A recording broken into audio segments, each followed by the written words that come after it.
ሴክስ እንደ ኢሹ ተነስቶ ትዳር በጥብጦ ሰው ሲለያይ ታያል። ቀላል ነገር ነው ሴክስ።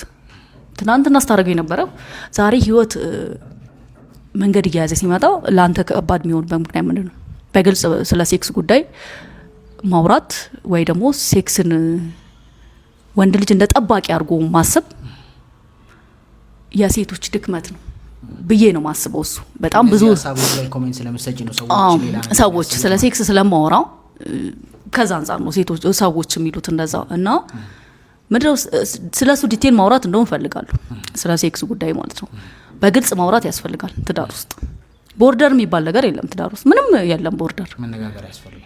ግልጽ ማውራት አለብህ። ራስ መጠበቅ አለብህ። ግልጽ ሴክስ ንጽህና ይፈልጋል።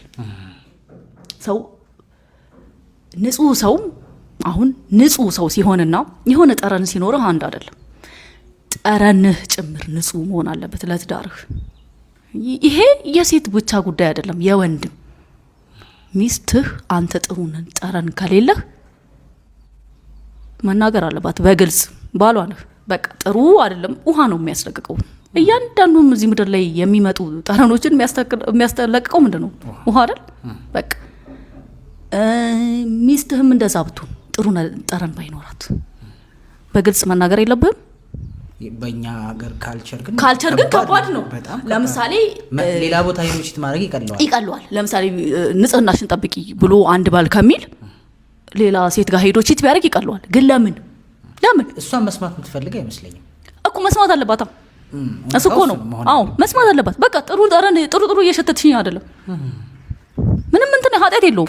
ኦፍ ኮርስ ለምን በቃ መታጠብ ነው። ውሃ ነው የሚያጸደው ሰው። በቃ ተነሺ ታጠቢ፣ ተነስ ታጠብ ማለት ነው ኃጢአት አይደለም። እዚህ ድረስ ሰው ዲቴል መነጋገር አለበት ግልጽ።